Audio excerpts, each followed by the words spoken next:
This is TLV1.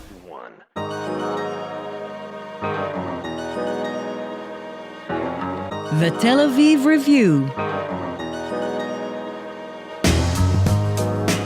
Hello and welcome to the Tel Aviv Review. I'm your host, Gilad Halpern. And I'm your co-hostess, Dalia Shenlin. Every week we interview authors of books and research and other things that we find interesting. If you like us, please consider supporting us on Patreon. You can find out about us on our homepage. That's tlv1.fm/Tel Aviv Review. And as you know, we like to read books about essential topics and talk to the authors. Living here, I think that one of the most essential topics is the Arabic language. Let's be honest, not enough Israelis, certainly Israeli Jews, know it, even though we live here in the Middle East. To that end, we're very pleased to introduce Robbie Berman and Christy Bandak today, the author and editor, respectively, of a unique kind of book about the Arabic language. Let me introduce our two guests. Robbie Berman has an MPA from Harvard's Kennedy School of Government, an MBA from Baruch School of Business, and he is the founder and director of the Halachic Organ Donor Society. He has a blog at the Times of Israel. He's published in many other places. And he's been studying Arabic for about a decade and considers himself an aficionado of idioms in English, Hebrew, and Arabic. Christy Bandak is joining us from Jerusalem remotely. She has studied at Hebrew University. She holds a PhD from the University of Navarra in Spain in Spanish philology. She's an expert in Old Spanish texts and Arabic languages. And she has taught spoken Arabic for a very long time to non-native speakers. We have invited them here to talk about their brand new book called Min Tak Tak, a collection of Arabic idioms in the Palestinian dialect, published by Minerva Publishing House in 2021. It's fresh off the press. I'd like to also add that Minerva is a publisher that publishes textbooks, study aids, and dictionaries in the field of Middle Eastern languages, Arabic, Hebrew, Farsi, and Aramaic, together with works on indigenous Arab culture, especially Palestinian folklore. Robbie and Christy, thank you for being here on the show. Thank you. Thank you very much for having us. Thank you very much for having us. Robbie, you're the author, so I'm going to start with you. Before we even get into Arabic, why idioms? Do you think there is something special about idioms in general, or particularly Arabic idioms? That's a great question. I think idioms in general are the key to any language. When I first made Aliyah 31 or 32 years ago, I was at the Misrad HaPnim, and this woman was asking me for an inordinate amount of arcane documents that I really didn't think I needed, and it was kind of ridiculous and onerous. At a certain point, I said to her, translating from English into Hebrew, At nohegat oti bananot. You're driving me bananas. And she looked at me like, are you insane? There are no bananas on the table. I'm not driving you anywhere. What do you mean? And I realized then that I need to study idioms. So when you walk into Steinmetzky's, there's over 20, 25 books on Hebrew idioms, and there's not one book on Arabic idioms. And I was studying the Arabic language, and I thought, this is what's really needed. It doesn't exist. I have to make my own. So I started collecting them, and that's how I came up with the idea to start collecting, more and more idioms. And how do you even approach this formidable endeavor to start collecting? I mean, how do you start? So I first started when I was coming across idioms. I had a conversation with an Arab gentleman, a serious conversation about a serious topic, something political. And he said to me, Hon marbat al-faras, here the horse is tied up. And I said, what horse? I said, are you a falach? I thought you have a car. You don't have a horse. And he was saying, that's an idiom, which means, like in Hebrew, po kavor kelev, here's where the dog is buried. This is the main crux of the issue, hon marbat al-faras. So I realized that I needed to bone up, as they say, which is an English idiom, right? I needed to bone up on Arabic idioms, and I started to write them down whenever I encountered them. Minerva Press, as you mentioned, is the largest publisher in the world of spoken Arabic. I bought all of their books and started going through them to see if I came across any other idioms. And then in conversations with other people. And then eventually I wrote them down. Eventually I got to about 1,000 idioms. And I realized that this could really be a book and help other people. Then I engaged Christy. Christy is my teacher. She's an unbelievable Arabic teacher. And she's also incredibly diligent and very detail-oriented, which I'm not. So I asked if she would join and help me put this together and be the editor of the book. And then Christy brought to the table many idioms herself, hundreds of idioms, I think. And she researched them. I'll let Christy speak to that fact about how she came across some of the idioms. Actually, I want to ask Christy, did you have a special passion or a soft spot for idioms before Robbie approached you on this as somebody who teaches Arabic in the spoken form? Yes and no. I can say that my passion for idioms was a neutral, moderate. A neutral passion. I think I want to adopt that phrase. Till Robert came in And like in the beginning, he asked me to review some things. I reviewed them, and I thought it was just a matter of some hours or some pages, and that's it. But then we both discovered that it was a huge project. So my passion was in crescendo all the time. And then I reached like the stage of like, I don't want to say obsessed, but probably it was obsession because like it's like when you need to buy shoes and you go out to the street and you don't see people, you just see shoes. So the same happened. The same happened in my case. Like I was just like I had a detector for idioms in real life. So I started adding many idioms to the table, and it was really a very involving task. I want to ask you, as a native speaker, I mean, when we speak our own language, as Robbie pointed out in his banana story, we take them for granted. We may not even see them. Did you notice new phrases that you really just didn't think about as a native speaker yourself before? Yes, of course. Of course. We native speakers in all languages, they just say things, say idioms because they are very expressive. They express the situation they are in, their feelings, their anger, their frustration. They simply are precise, and natives know when exactly to use them. So, but writing a book about these things like was an invitation to dive into my own language and to make a lot of research to know what is the real meaning, because sometimes it's the literal meaning. I mean, many times it's not that obvious, and there are many obscure meanings. So we had to make research to know what is the literal meaning, and from there, we know the meaning, the actual meaning, but we wanted to translate literally, and sometimes it was really like one of the challenges in this work. We had a great story once, Christy, where Christy had taught me an idiom that we were including in the book about, do you want the grape or do you want to fight with the guard of the vineyard? And it means, right, do you want to continue arguing or do you want to come to some resolution? So Christy, tell the story about the cab driver. That's right. It was my story. I didn't remember that, Robert. Thank you. Once I took a taxi in Bethlehem, and I told him I want to go to this place. And he went from a street that I didn't know. So I told him, why are you going from here? The other way is shorter. And he told me, but what do you want? بدك العنب ولا تقاتل الناطور? Which means, do you want to take the grape or a quarrel with the guard of the vineyard? So it was really very funny because I wanted to help him to go from a shorter way, but he knew better than me because of traffic. So just to give you a sense of how much you need to really understand idioms to speak a language, I once went out with a woman, an Israeli woman, who insisted on speaking English, but she didn't really speak English. But she insisted, so I said, okay. So I said, how are you? She said, on face. I'm on face. I said, okay, man, you can't say that. Doesn't translate. So if you don't, so people think, you can go to an ulpan and you can learn how to take verbs and change them according to the form and gender, etc. And you can buy a dictionary and learn words, but you can't pick up idioms. Usually you pick them up, catch as catch can, on the street. It's not very methodical. It's not very comprehensive. And that's why you need books. And that's why there are many books in many different languages, but there's none in Arabic until min taktak. Can you describe the division of labor between the two of you as the author and the editor? What does it mean really in practice? Or was it like a fully equitable joint effort? Christy did a lot of the heavy lifting. I mean, in the beginning, what happened was after I collected about 1,000 idioms, I bought some books in Lebanon, Syria, Jordan, and Egypt, and books that were had idioms in them. And then I gave them to some friends of mine who are also Arabic teachers. I asked them to choose which ones are used in Israel and in the West Bank, used by a Palestinian dialect, understood by the Palestinian dialect. And then I give them to Christy. Christy went ahead and collected more.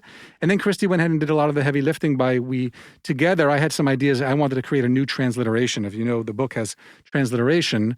And I didn't like transliteration that exists out there, even Minerva's transliteration. So, for example, if they want to have you pronounce a word with a long E, they will have an E with a bar on top of it. Well, I have to know that means that it's a long E. I'm like, ink doesn't really cost that much money. Why can't we just have two E's in a row? And that will give people the idea that we mean E and not eh. And so that's what I did. And then Christy had her own ideas that she added, and we created together this transliteration. And then there was a lot of work to do. The literary transliteration was easy. Christy did that. But even there was some problems, because in Arabic, there are a lot of times you have words which are bastardized. They don't mean anything in reality. They're just a word in Arabic that was changed and morphed into something else. So there's no real translation. So Christy and I had to make a decision about that. But then I had the job of trying to find parallel English idioms. And it's not always easy for you. Like, for example, let me give you an example. There's one idiom, I know Christy and I we spent days on one idiom trying to figure out what could be the possible meaning. And I think it was... Christy, what was it? بيطلع على الصوت عالي. بيطلع عليه بالصوت العالي. بيطلع عليه الصوت العالي, which means, it literally means he came out on him in a high voice. Okay, what the hell does that mean? How do you go ahead and do a parallel English idiom? So there's no parallel English idiom, because what it means is when a person is like caught doing something wrong, he knows he's to blame. All he does is kind of get defensive and yells and speaks very loudly and aggressively to cover up for the fact that he's to blame. That is an extremely useful idiom in life, and I plan to adopt it. I want to ask you guys about a sort of zoom out question for a minute, though, even before we go into details, because I want to talk about numerous examples. But before that, you do describe in the beginning, I think both of you, but I think Robbie maybe more in your introduction, that you see the book as more than just an endeavor of language, but you really hope that it is going to bring the cultures closer. And, by kind of unlocking the way people interact with each other. And maybe we'll start with Christy. I mean, do you guys see this more as a technical language kind of book, or do you see it more driven by the desire to bring people together who don't clearly have enough contact in this region? Of course. I think in language, only and solely technical things don't exist, because there's a huge background. That's a good answer. Behind it. There's a cultural heritage. There's a lot behind the words. This is not a word-to-word technical or mechanical translation. So it's learning a lot about the culture, about the sensitivity to where, regarding others' ways of thinking and saying things, and their conception of life, or family, of many things like we have in the book. So it goes farther than the mere words. So this is what was really very interesting in the book, that it's not only linguistical, it goes beyond that. It's the social, it's the dimension, it's the cultural dimension. And here we have, I think Robert has an anecdote to tell about this, when there was a tense situation, Robert, yes, with a woman in East Jerusalem. First of all, Christy, I always have an anecdote for everything, so it's not like I'm lacking for anecdotes. But thanks for the prompt. It doesn't take much to prompt me. No, it actually wasn't talpiot. Well, let me start off by saying that, to add to what Christy has said, when I'm speaking with an Arab, and my Arabic is not that good. When I speak with an Arab and I use an idiom, immediately a smile breaks out across their face, because number one, they're shocked that I know the idiom. All of a sudden, they feel a little bit more familiar with me, familial, friendly. All of a sudden, they realize I know their culture. Their smile also represents that they appreciate that I took the time to learn their culture, their idiom. So I was in Talpiot, and my car got damaged, and I went to go have it fixed, and the guy wanted a lot of money. It was two Arab gentlemen, and I was trying to negotiate with him. I got a little bit heated. I was like, why does it cost that much money? It's not that much of a big deal. And then I finally said, Kulna ulatissa. We're all kulanu Yeladim Tesha, right? We're all children of 9, meaning we're all children of 9 months, meaning we're all this human beings, right? Our parent, if you weren't a preemie, right, your mother took 9 months to give birth to you. So we're all children of that. We're all human beings here, can't we? And once I said that, they started laughing, brought down the tension. They said, "Wow, you really know our culture, our language. That's really amazing." Footnote is I didn't get the discount that I was looking for, which as a Jew, that's the most important thing. And unfortunately, it didn't work on that level. But it definitely brought down the tension between us, and it always works. It always puts a smile on people's faces. How many of those idioms that are in the book are specifically Palestinian? And a rough estimate, do you think, how many of them could be understood outside of Palestine, in the greater Arab world? Right. So I don't know the answer to that, but I'll tell you that the criteria that we use was any idiom, doesn't matter the origin of it, whether it originated in Egypt or whether it originated in Lebanon. Our criteria is that any idiom that is used or understood in the West Bank, Gaza, and Israel, that's what we're including in the book. So, because my point of the book was to get people to understand how to speak Arabic with the locals, and that's what I wanted to happen. What's originally which, I don't know. We have over 1,800 unique idioms in the book, which is a huge achievement.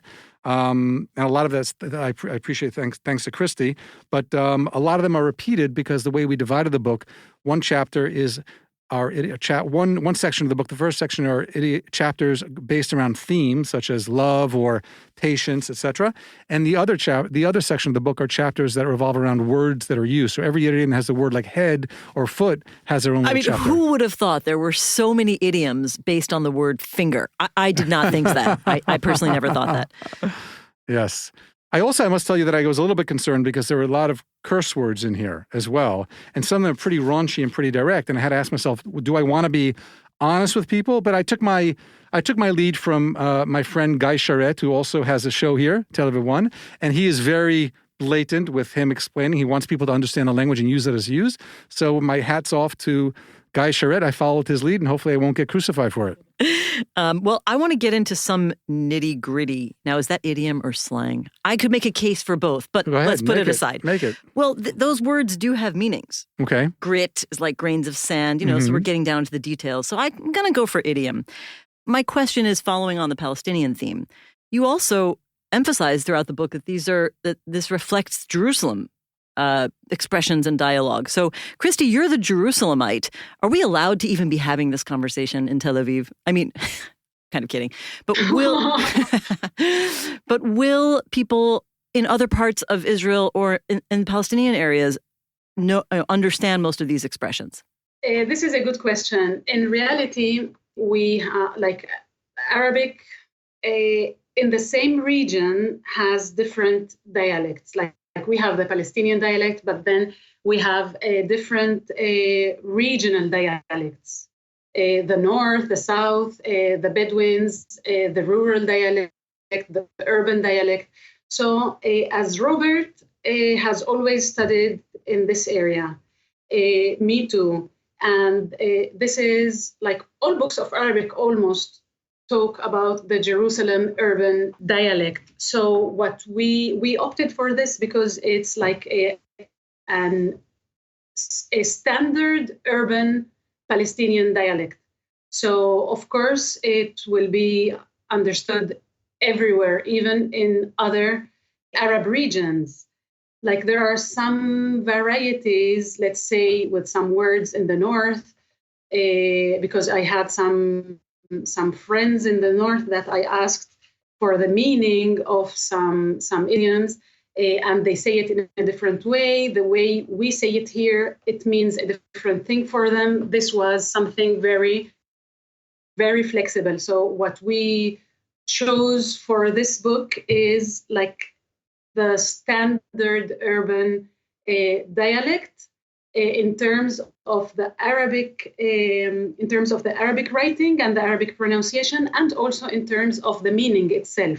So I want to say, to add to that, Christy, that I found that working with you to be very frustrating because you were honest with me in saying that this idiom could be understood in the North this way, and in the South it has a certain different valence. And as a perfectionist, that really bothered me. And I explained to Christy, I said, America is 10,000 times, okay, I'm exaggerating here, much larger than Israel. And if you said to someone in California or said to someone in Florida or in Boston, they threw him under the bus, everyone knows what that idiom means. And there's no variation of that. They threw him under the bus. They sacrificed him, etc. I have to say that just yesterday, I was on a Zoom call with a bunch of Americans, and somebody said to me, Dahlia, you can write this document with your pinky. And I said, what? I've never heard that before. Oh, really? I never heard it before either, but you couldn't, wait a minute. From context, but it's not an idiom I was ever familiar with. Okay, so he just... So who knows? So I'm saying is that maybe when you stop and think about your own language, that we're native speakers, the things that were transparent to us that we never noticed, that there are disparities in regions, maybe we start to notice them if we pay attention to them. I don't know of any idiom, honestly, and maybe it's because I'm ignorant, but I don't know of any idiom that is understood in the East Coast differently than is understood in the West Coast. Well, the same one. Okay, so I'm saying there's one I didn't know, and you're saying there could be the same one interpreted differently. What I can add here is that we're talking about dialects. So dialects usually are regional expressions of the language. So we're not talking about modern standard Arabic, that if we have an idiom, it can be understood everywhere. Christy, for God's sake, how big is Israel that we have a regional dialect? Israel is so small. Why is the South, which is only like a 45-minute drive from the North, why is that a different regional dialect? It's kind of maybe it's because that modern transportation is only, let's say, 100 years old.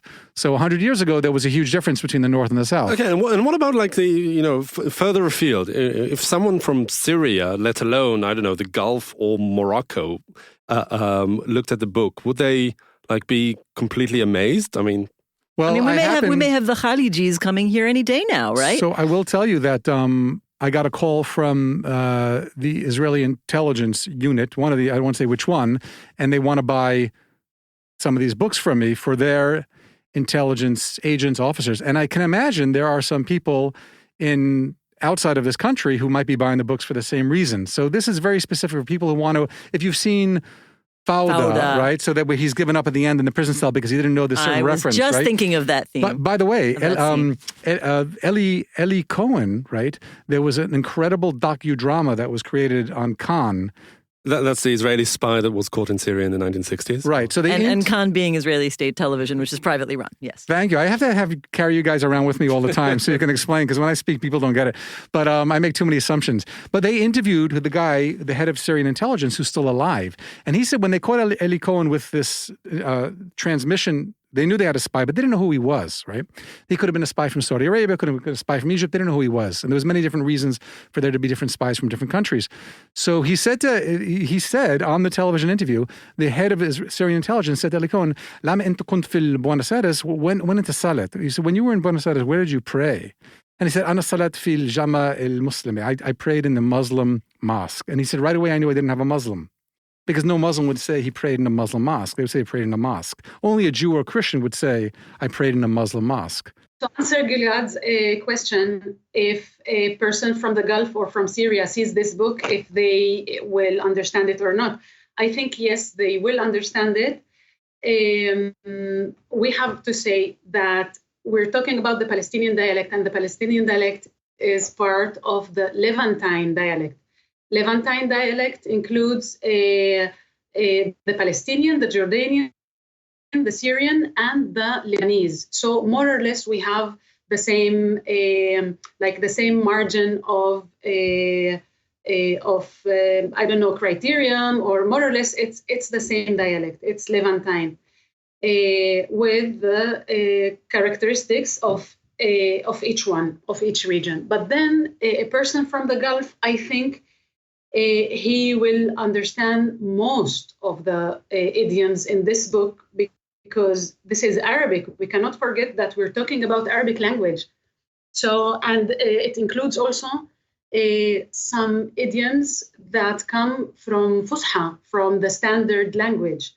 So, and many, this is not another language. As you know, Arabic is in a state of diglossia. So we have different, like two levels of, like two registers of the language, the daily one and the standard formal one. And in Arabic, it is marked. In other European languages, it existed in some periods in history, but in Arabic, it is still coexisting. And there's a lot of, I don't want to say conflict, but there's a lot of like some parties that are for modern standard Arabic and some parties are for the dialect. I just wanted to share with you one of the things I love about Arabic idioms is they're very visual, some of them. So, for example, there's one visual when you want to say a guy is a troublemaker, or like he's just causing himself trouble and other people trouble. You say, Hamal is-salim bil-ard. He's carrying the ladder horizontally. And I just picture like Laurel and Hardy trying to get through a doorway, carrying a ladder, horizontally. Christy, by the way, this idiom, Hamal is-salim bil-ard, is that more that he's making trouble for himself or making trouble for other people? I think it can be both of them, but usually it's for himself. Like he doesn't know how to carry the ladder. Right. And the other one I love is if you want to talk about chaos, like things are going helter-skelter, things are...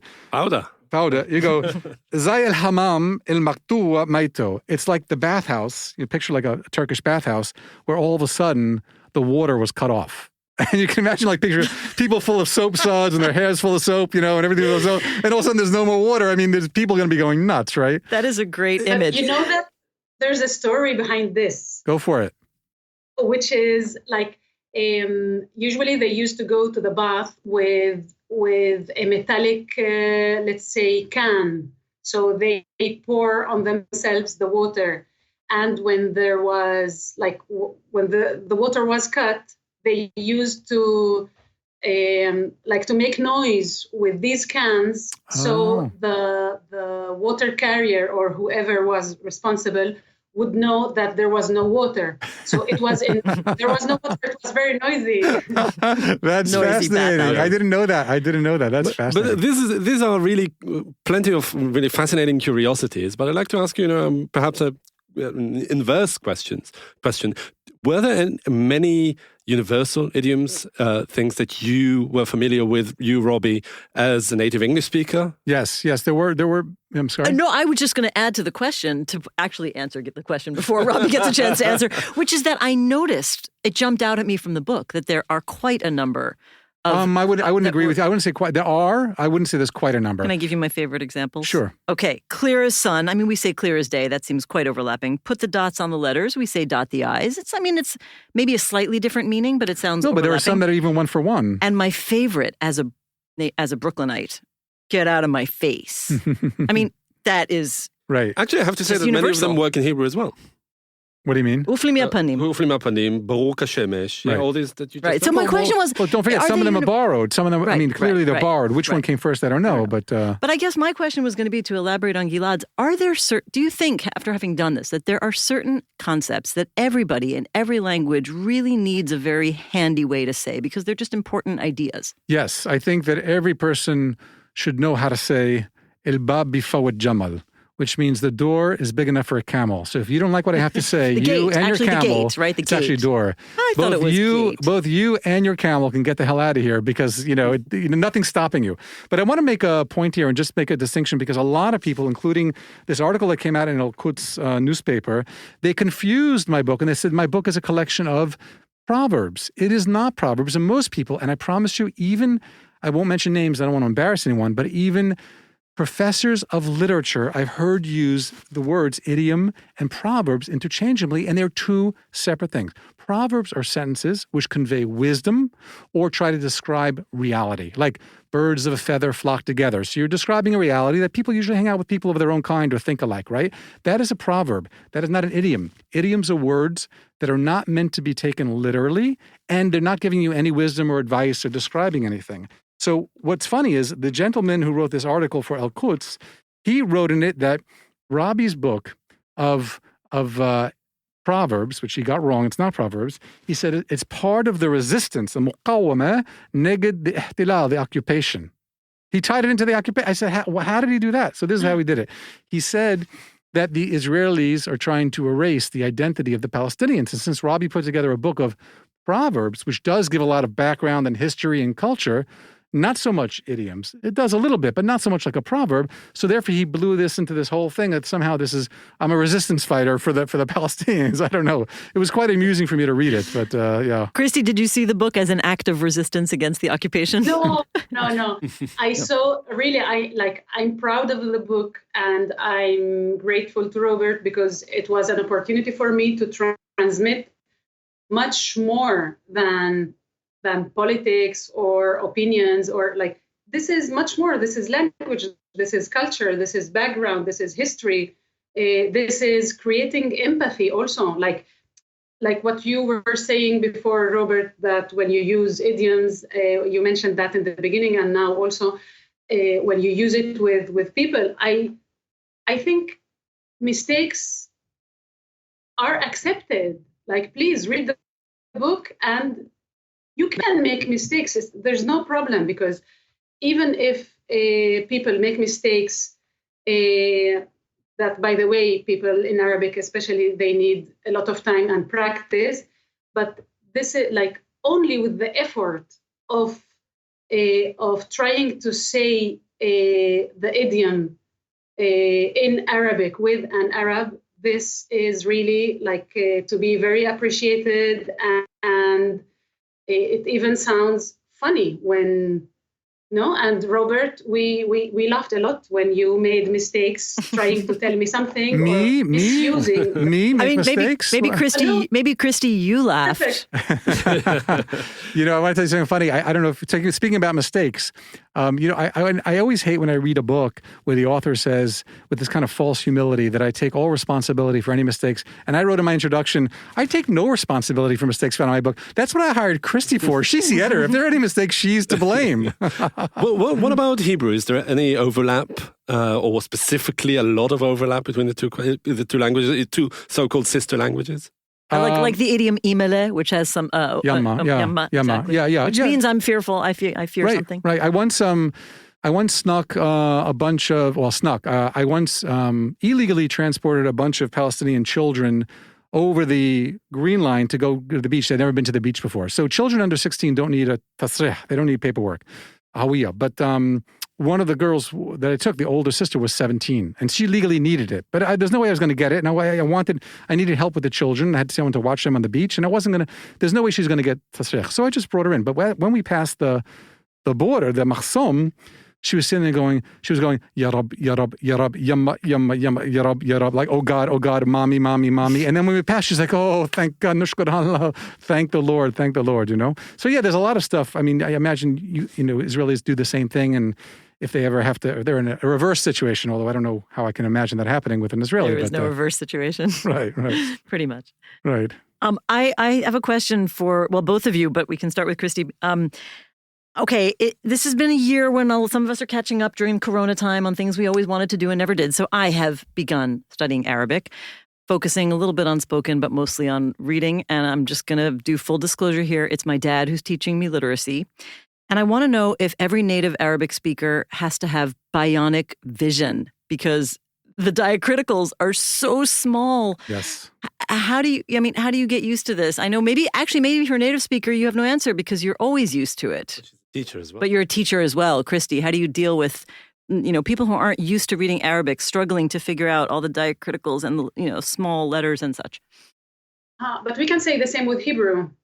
Maybe it's just that I'm used to it. Well, I know. To be fair, Christy, I mean, if you take a look at what's going on, I'm not a lazy guy in the least, and when I just give up on Facebook trying to read people's posts, because for some reason the font they use on Facebook for Arabic is 1/3 the size of Hebrew letters. I don't know why they do it, and I have to find special software to enlarge it. But it's almost impossible for a non-Arabic native speaker to read a post on Facebook written in Arabic. It's just infinitesimally small, and you cannot read those correct diacritical marks. And as you know, in Arabic, if you're missing a dot on top, it's a kh, a dot in the middle, it's a j, and the bottom is a j, and without a dot, it's a ha. So if you miss that one little dot, it's over.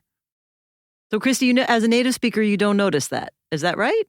Yes, I notice it, especially as a teacher. But I think people get used to it. And if the native speaker has a good level in Fusha, There's no problem with reading any post on Facebook, for example. But what happens is that sometimes people are really weak in their own language because of this diglossia that I mentioned before. So, but I think we get used to it. And then another difficulty that a non-native can face is the lack of vowels, because when, like in the newspaper, there are no vowels. Vowels, the diacritic, it's not diacritic, they are really vowels, harakat,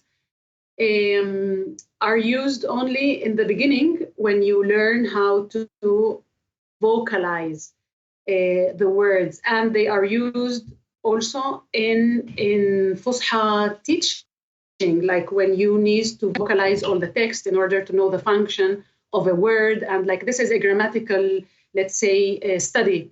But in newspapers, in normal books like novels or posts on Facebook, there's no such a thing. So you need to think the double, not only reading, but you have to see if this word can be understood in another way or not, according to the context. But to be fair, Christy, I mean, the same student of languages has the same problem in Hebrew, because Hebrew, you don't have the harakat, the vowels written either. And also similarly in Arabic as in Hebrew, sometimes there are hints from the letters themselves. So if you have a yud in between two letters, you know most probably there's a chirik before that letter. Same thing in Arabic. If there's a ya, you know that most likely, not all the time, but most likely there's an e sound before. A kasra. Oh, very good. Yeah. Wow. I'm getting there. Shatra, ya ustaz. Shway. Now, listen, unfortunately, we have to end because I, at least, could keep talking about this for many hours. But I want to ask kind of a theoretical question.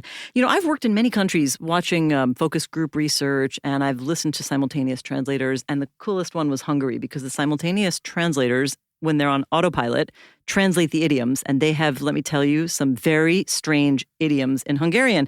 And I thought, it must say something about their personality.